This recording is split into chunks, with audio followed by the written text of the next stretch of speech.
Hello, everyone. Welcome back to Cloud Wars Live. We are tackling the various changes that are taking place around the digital revolution that's in our world, coming into our personal lives, our professional lives, and really touching every aspect of what we do and how we do it. And one of the fascinating things that's going on today is as the world changes so dramatically, the shifting roles of leadership. Leadership will still have a lot of things that leaders must do and have to do, but how they do those things, how they set their priorities, how they exert and show and move that leadership forward is a fascinating topic today. So one of our regular monthly guests, Christian Anschuetz, is with us today to talk about some of what's going on there. Christian, welcome back to Cloud Wars Live. It's always a pleasure to have you. It's always a pleasure to be here. Thank you, Bob. Good to see you. Yeah. So Christian, from your roles in business, your roles in the Marine Corps, I think your roles as an entrepreneur, an adventurer, discoverer, the leadership thing you have emphasized, it's not something you're trying to give a lecture on. It's sort of observations though, and real world experiences you've had. So in that context, you had an interesting sort of set of three that you had put together here today that you wanted to chat about a little bit. So the topic that everybody wants to talk about, and that I actually spend a lot of time working with other companies on in my consulting work is around innovation. And then the topic is, what is the role of leadership as it pertains to innovation, and what are one of the most critical, shall we say, attributes, if you will, characteristics of leadership, or that of an innovative leader. And that would be very likely, almost certainly, courage. So the relationship between leadership, courage, and then the ability to be an innovator. And by the way, for us here, I mean, innovation, let's be honest. I mean, all your listeners here, we're all innovative. Somebody's innovating, all the time. And we do this, some sort of innovation all the time. However, there's a couple things we need to think about. One is there's a difference between incremental and transformational innovation. Taking this device and adding another, I don't know how many other gigapixels to the camera. Is that transformationally innovative, or is that incrementally innovative? Now, the one time it might have been transformationally. Most of the big innovations are really, really changing, business models. And changing companies. I mean, I just read it's over 14 companies a year are getting cycled out of the Fortune 500. And so in 18 years at the current pace, and the pace is increasing. So let's just go at the current pace. What is that? 18 years, and over 50% of the Fortune 500 will be gone. There'll be a new participants, right? And that is because there is this creative destruction, this massive rapid jockeying for position. And a lot of this has to do with not necessarily incremental innovation, but more transformational, also known as disruptive innovation. I like transformational innovation better, although that word's overused, but disruptive just sounds disruptive. So the first thing is, if we're talking about innovation, what are we talking about? Are we talking about incremental? Are we talking about transformational innovation? I like to talk a little bit more about the latter, because everybody does the former, and very, very few companies and very, very few leaders actually do the latter. And they actually don't even know that there's a difference, which, by the way, is part of their problem. Yeah. So I'll stop there, because that wasn't necessarily where you were going, but I thought we kind of lay the groundwork a little bit and talk about what we meant when we said innovation. No, Christian, absolutely. And I know you do some work as an adjunct professor at the business school at University of North Carolina. You've had some things going on with Yale. You do consulting for companies on these things. So it's very relevant, this set of experiences that you bring from that sort of work, along with the things you've done as a past as a chief digital officer, chief information officer, captain in the United States Marine Corps and all. So I wanted to ask, so those three pieces that you brought up, leadership, innovation, and courage, can you be a leader in today's world and achieve innovation without courage?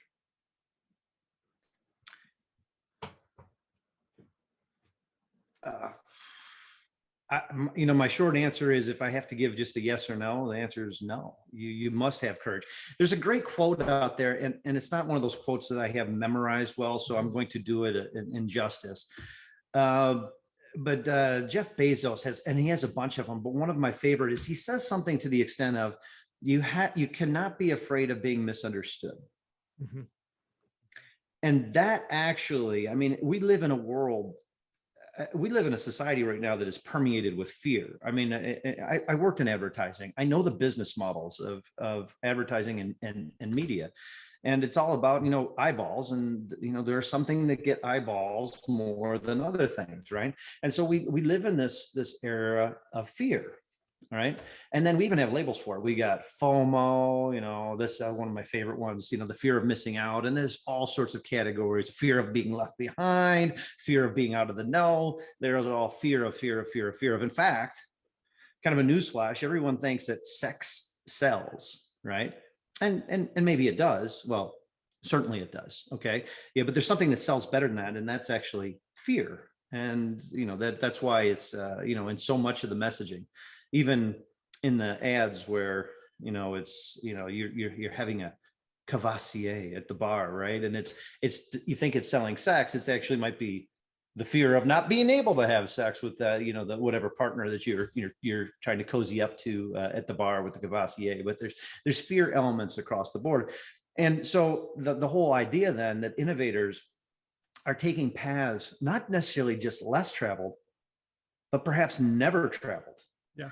And when an innovator is doing that, what do you think the rest of the world is doing? Or the rest of at least the colleagues in their firm, or their friends and their family? They're all going, where the heck is she or he going? What are they doing? I don't get it. And a little bit of this too, like, ooh, yeah, I'm going to steer clear of that. I don't want my name connected with that. Yeah, I'm going to sit back and see how this goes. Yeah, to me, it's one of those things, Christian, that you could say on the one hand, well, that's human nature, and we're risk averse. We don't like change, blah blah blah. And I was like, okay, so there's a place for that. Tuck your head down, take no risks. Let your fear sort of prescribe what you do and how you do it. But boy, for companies, for leaders in today's world, that just seems like you are getting on the express train to hell if you take that route. Well, again, those numbers around the Fortune 500, the S&P 500, I think has some interesting other numbers around it, but they're all indicative of the fact, they all indicate, excuse me, that change is happening. And at the corporate level, and the change within the corporations is causing change outside of the corporations and in the industries and whatnot. And you can put your head in the sand and you can wait for things to go back to the new normal or the old normal or whatever. But the only normal that there is that we are in this pace of creative, or in this race of creative destruction, where there are new ideas, new concepts, and simply entirely new models, operating models emerging. I was another fascinating thing I was reading. There's like different categories of where innovation happens. It's in like the capability, the function. So that's like let's say the new device, right? And then there's innovation across. So not just new technology, but then there's new models, right? And yet one of the greatest areas of innovation is in like distribution and the old term distribution, but channels, models, partnerships, ecosystems, et cetera. And that right there, I mean, let's just talk about that for a second. Most firms think that the solution for their path forward, their innovative path forward, is they're going to get the best, the brightest, girls and boys in their organization, the best of their workforce in their organization. They're going to get them in a room, and then they're going to go, okay, hey, think free, move fast, break things, when that was in vogue, which it's not anymore. But they say, hey, come up with what, and study the market, et cetera. The real innovators actually cast a broader net, and they don't try to do it within their four walls. So a company of 20,000, even if everybody was contributing, you might have 20,000 great minds. When you open it up to ecosystems, which are your partners, your suppliers, academia, etc. Now you take that number and you multiply it. And now you become a real force to be reckoned with. And we're seeing more and more companies really embrace a real meaningful ecosystem approach to innovation, where they actually let go a little bit. This is kind of a hard thing for a lot of the general counsels to get their arms around, of course, because, you know, who owns what, and you don't say this about that. I mean, so there is a balance. I do quite a bit of work, by the way, in the innovation space with the military. You could imagine that there is a balance to be struck between sharing everything and you know, all ideas and all directions and problems and solutions, and sharing what you can share. Most corporations don't have the level of scrutiny that the military does, and yet the military is still doing it, and they're actually starting to do it really quite well, this ecosystem approach to innovation. And most corporations, even without having, you know, national security at stake, are behind, and it's really a shame. Yeah, Christian, there's just a broad idea that your comment stimulated in my head. It's this idea, like I used to see it a lot in you know, various sports, but I thought football was the one where it seemed to me to be most apparent that there would at times be teams where you could see a coach was playing not to lose, wasn't necessarily playing to win, but the major goal was don't lose, right? You know, don't make a mistake. Just try to, you know, run this out, get to a tie, get to a safe ground, and, you know, we hope we'll be okay. And again, you know, I don't mean this a matter of life and death, but there is something in that I think allows people this sort of false sense of comfort or confidence, because, right, you know, if I can just be in the middle of that bell, well, you know, it won't get noticed as much, right? And, you know, what's the worst going to happen? Oh, they lost, but it was a close game. Oh, you know, they did everything they could. They almost won. They almost beat. Well, you know, all those things just sort of add up.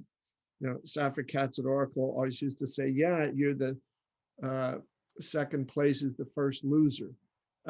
So the courage and leadership thing that I think you talked about, I keep coming back to that. And Christian, some of the other things that you've said today, along with that, made me think of a couple episodes ago. You were saying, you asked people to think about this. Of all the meetings you go to in a week, what percentage of those meetings are you talking about the world outside and customers versus, you know, how many vacation days do we get, and, you know, what size should the ideal cubicle be, and, you know, blah, blah, blah, you know, God knows what else is on that list. So I think that thing of leadership, the courage to come in, and maybe a little bit of what Jeff Bezos said, don't be afraid to be misunderstood, because it seems that's one of those untrod paths where people can get into some new ground. Yeah, God, there's so many things to unpack from what you just said. I'll just hit a couple of them. So Yeah. first of all, we suffer, our corporations suffer from short-termitis, right? With the average tenure of a CEO in the United States is what's 3-ish years, right? Something like that. And let's face it, none of these CEOs, and we've talked about this before, how many CEOs do you know of these firms have been fired for having too ambitious, you know, an insufficiently ambitious, insufficiently, you know, broad vision of change and value impact in the markets that they serve and the markets that they would explore and seek to serve? Or are they fired more for just not making that quarter's numbers, you know, 1, 2, 3, 4 quarters in a row? And so this creates a short-termitis, and as leaders, you know, let's call it what it is. Most of them don't either have the knowledge of how to like create a model where you have, and you preserve the core of your business. You must preserve the core of the business. And this key word is and. Leadership is about and make the investments, provide the autonomy, create the innovation culture, and align it to your overall strategy, a capability that is going to innovate and create a beacon, if you will, and light your way to your new markets and your new core businesses. This is as old as the BCG 2x2 matrix itself. Most companies aren't creating those, shall we say, those question marks that'll eventually turn into their stars, which will eventually replace their core. And one thing that we talk a lot about in business is the number one thing that kills new innovations, especially disruptive or transformative innovations outside the core, is the core itself, because you're taking things away from me, right? I need those resources to continue to be better, faster, cheaper. All, interestingly, incrementally innovative, better, faster, cheaper, right?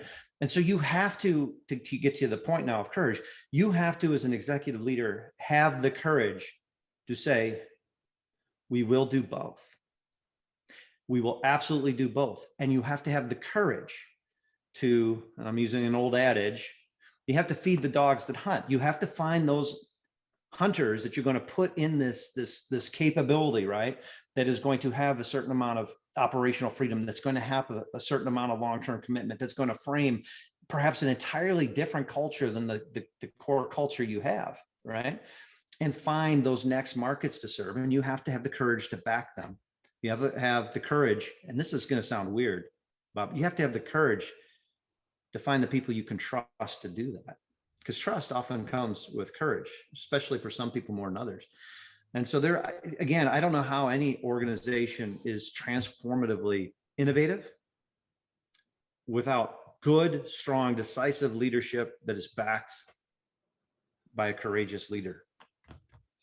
Yeah, and I think the best and most courageous leaders are able then to somehow translate or transfer that courage and that sense of, make things uncomfortable sometimes. Don't be afraid to be misunderstood. Look at those killer types of behaviors, like the percentage of meetings, 75%, 80%, where you talk about internal stuff, not external.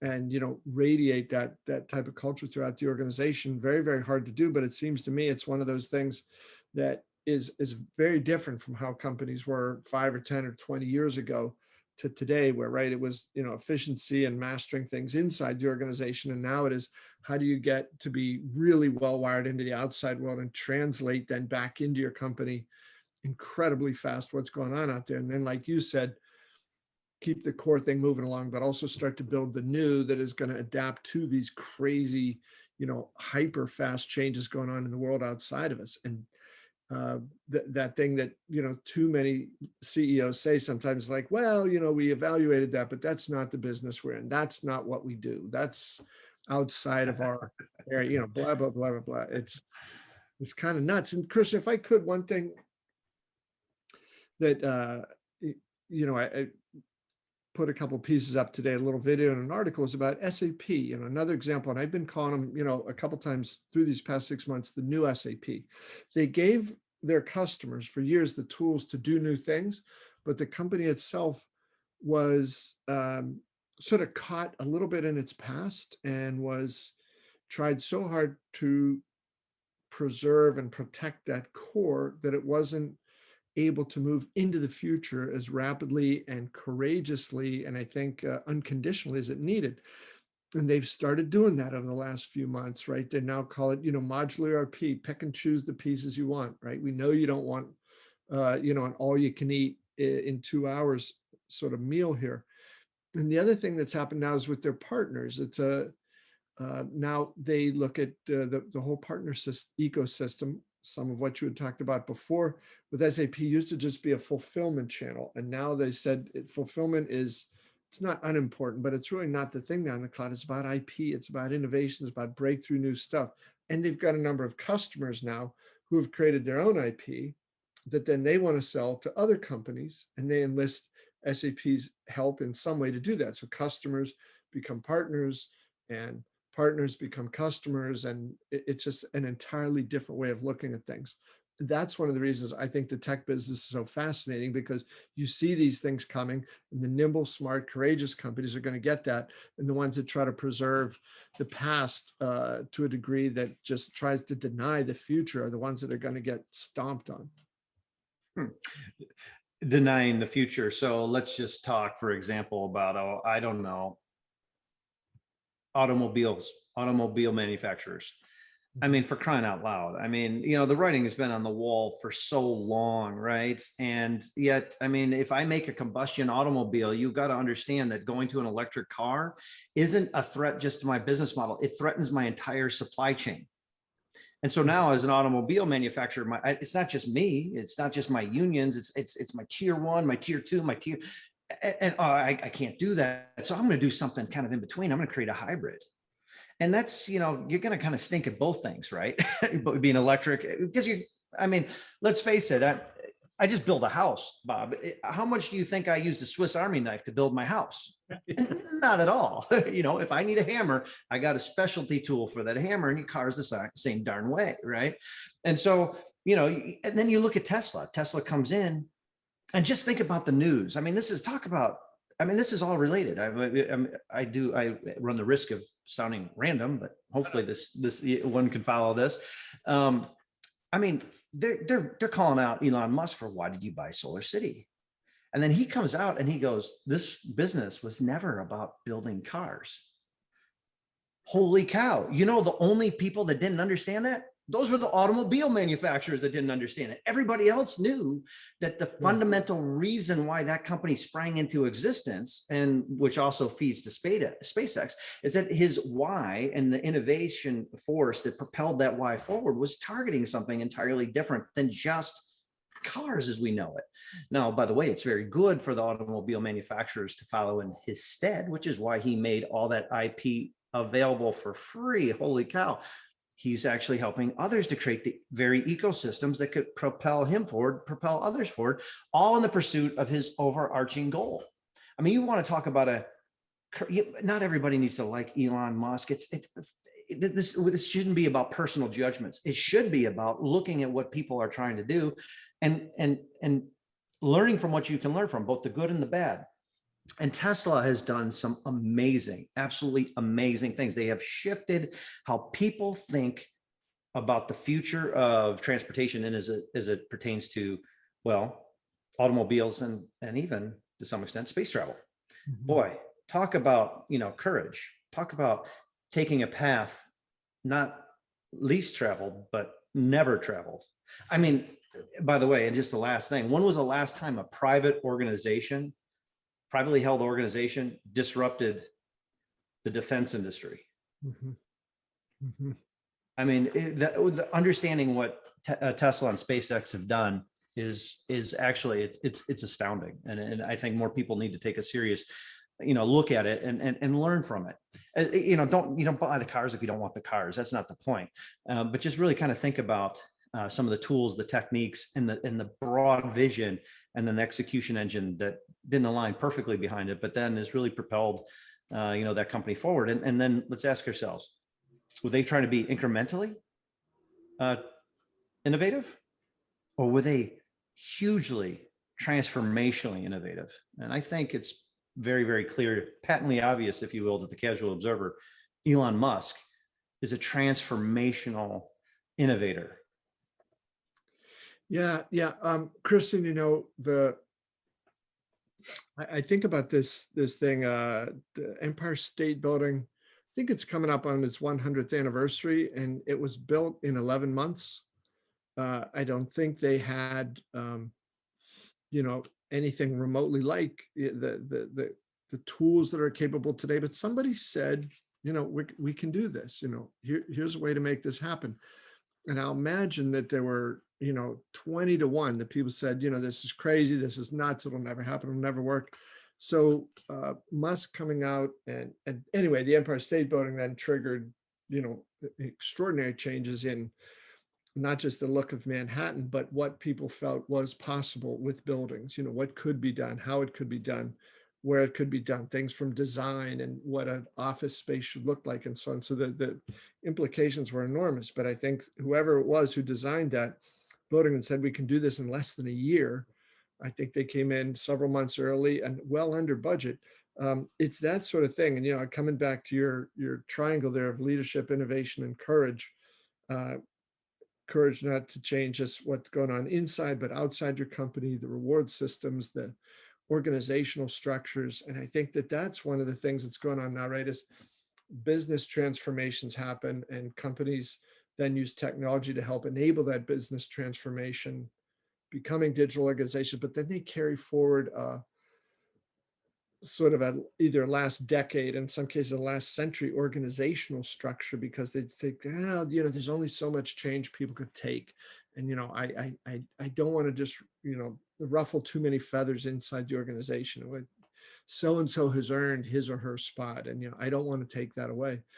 And I think they're trying to be protective of things or respectful of people, whatever. But in fact, I think they're afraid to make the hard choices that are necessary to be able to achieve those sort of breakthrough innovations that you've been describing. You know, there's so much truth in what you said, and if anybody is listening to this, and you have a well-attended following, or a well-attended podcast, and a great following rather, I'm sure a lot of people listen to it. And the simple test is, I mean, don't we see every single day people deferring the hard decision today? So the kicking the can. We see it in our corporate leaders, we see it in our politicians, we see it across the board, we see it in ourselves. I'm tired today, I'm going to start that workout regime next Monday. And next Monday always then turns into, I'm waiting for New Year's, because that's when I'm really going to get on the bandwagon.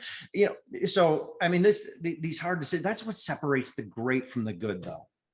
Yeah. In people, in companies, and very possibly even bigger structures like maybe nations, is being able to take the hard decisions and do the hard things when there's a lot of easy options staring you in the face. I would really be interested in maybe architecting something where we in the future do like a 3 or 4 part discussion on, okay, look, if you are going to try and create a real innovation capability, here's some of the things that you have to do. It's not magic, folks. I mean, it isn't. It's not magic. There are a number of things that you can do as a senior, very senior leader, especially if you're in charge of a company or the CEO. There are steps you could take. And if you're a senior leader that reports to CEO, leaders lead. And that sometimes means you have to not just do what the boss says, you need to tell the boss what they need to do, and have a discussion about, okay, how do you manifest courage?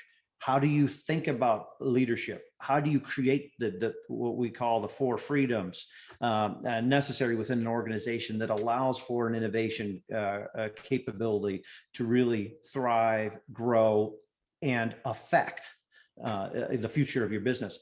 How do you understand how the very voice of the customer, which is why we had that conversation before, listening to the market, the voice of the customer, the voice of that market is what gives you courage. How do you learn from it? How do you figure out what their unmet needs are? How do you lead your company with the voice of your customer, and the market's telling you, please bring us there, and use that to your to great effect? There's a number of steps that you can follow.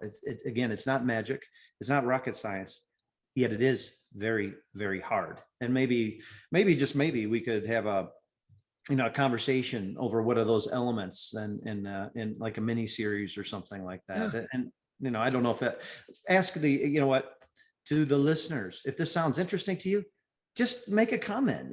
Does this sound like something you would want Bob and Cloud Wars to look into? If not, fine. If so, say something. Yeah. No, Christian, I love that, and I want to ask you a little bit more about that, and also in a moment here ask you to define just mention what those 4 freedoms are. But first, I just want to offer a word from our sponsor, BMC. BMC wants to know, is your business on its A game? That's when systems are intelligent by learning from markets, where automation is paramount yet effortless, and when technology and people work as one in an enterprise. The A game is your business at its absolute best. BMC calls this the autonomous digital enterprise. Find out more at bmc.com/agame. So, Christian, the 4 freedoms in the context of what you've been describing, what are those? So, I mean, there's multiple models, but remember, and this is, there's universal truths. Remember, we started on this conversation. Yeah. There's universal truths, and they start with us. I mean, we have fundamental, as humans, there are some behaviors that we manifest all the time. I mean, heck, you mentioned it, like, putting our head in the sand because we don't like change. Why do we not like change? Well, mostly because we're fearful about what's on the other side. We don't understand, we don't know. And often we don't even want to use the word fear. I'm not going to be fearful. Well, listen, folks, we're all fearful. I'm fearful, right? Courage is overcoming fear. So we have to understand that. And so the reason why I say that in the setup is that, there's a number of things that organizations can do. And while there are different models, there's one model that works very well. And that speaks to this, what I call the beacon model. You create a capability that is related but separate from the core of your business, because your core will fight that change. Those behaviors will kick in, and the core doesn't. I mean, I could go on forever, right? This is the subject of a lot of my time and expertise. But there's a reason why M&As fail at the highest rate. Unbelievable. I mean, the deal economics just don't materialize. And by the way, we don't ever, as companies, acknowledge that. Right. And that's because the core of the business assimilates it, and it takes often the very best of what they bought and it disintegrates it. It dilutes it based on what the core is doing. Right.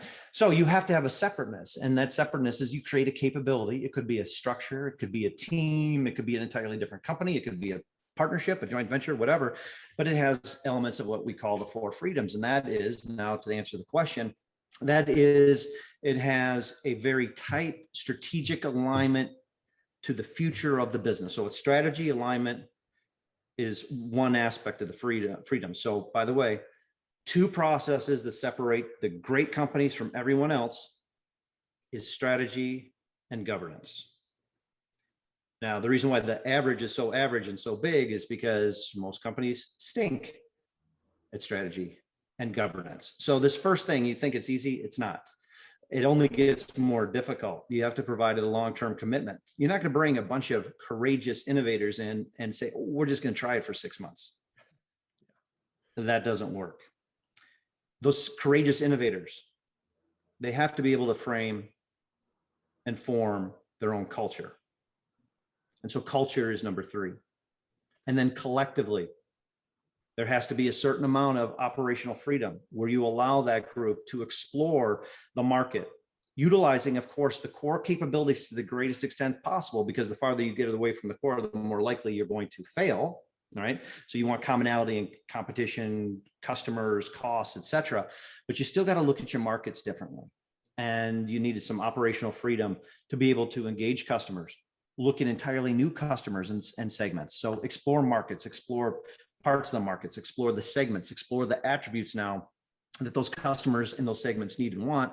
And to do that unencumbered by the fact that the company is just trying to be at large a little bit better, a little bit faster, a little bit cheaper, while you have this capability that might go in an entirely different direction. So those are the 4 freedoms. It's not hard to do. It's not hard to articulate. It's very, very difficult to do. Yeah. Well, Kristen, great jumping off point there. Wonderful stuff today. Leadership, innovation, courage. I would love to dig into that some more with you. And we'll knock some ideas back and forth. And as you said, maybe some folks here in the audience will share some ideas about, exactly how we frame some of those out. But I think your perspectives here are valuable at a time when both the pace of change, the degree of change, and what some people see in their heads is like the risk of change are all pretty daunting. But you have given, I think, folks a lot of reason to believe it's not that scary. It can be overcome. And as you said before, everybody has fearfulness, but it's the courage that doesn't eliminate the fear, but lets you transcend that and, do the things that are hard, do the things that are right. So, as always, Christian, it's great to chat with you. I really enjoy your perspectives, and thank you so much for some pretty nice ideas. Well, thank you so much. I always enjoy being here, and I look forward to talking to you again in the near future, I hope. Well, Christian, that's great. And folks, to all of you, thank you so much for your time. Thanks for being with us here, Cloud Wars Live with Christian Anschuetz. And I hope your summer's off to a fantastic start and is getting even better. See you soon.